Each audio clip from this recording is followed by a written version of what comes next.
In 1999, I was 15 and in high school.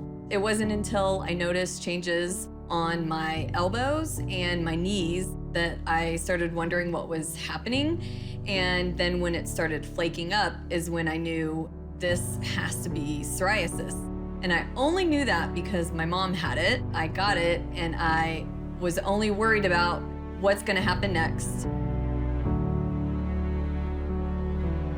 After the plaques started to appear, it was within a few months that my body was about 90% covered. I knew right away that we had to see a specialized dermatologist. From there, we were able to talk about treatments right away. So I think that really helped cut down from the time of diagnosis to the time of treatment.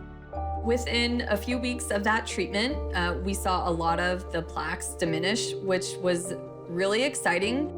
But then college came and I experienced another flare-up, and then I had to start learning what my triggers were, and that was a whole different mental ballgame that I wasn't prepared for.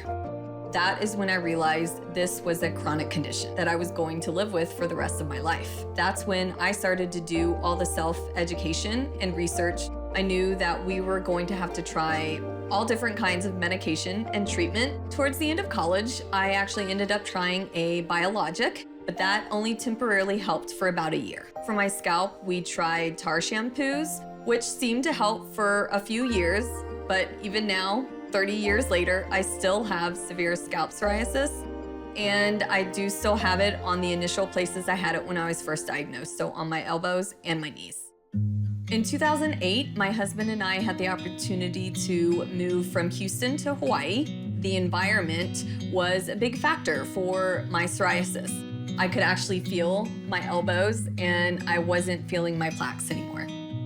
After my diagnosis, my mental health really just was in the forefront of my mind. I love to wake up in the morning and start off with a gratitude journal, and I love to take my mental health walks, as I call them. I just put on my favorite playlist and I go outside, and I'm in the mind space of being grateful for the day on my terms.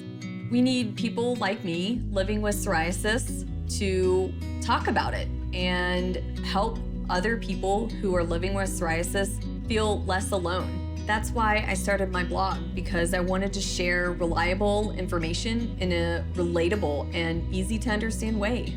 Creating that sense of community with my blog has been such a big part of this journey for me. I look forward to the day where I can rub my elbows and not feel my psoriasis.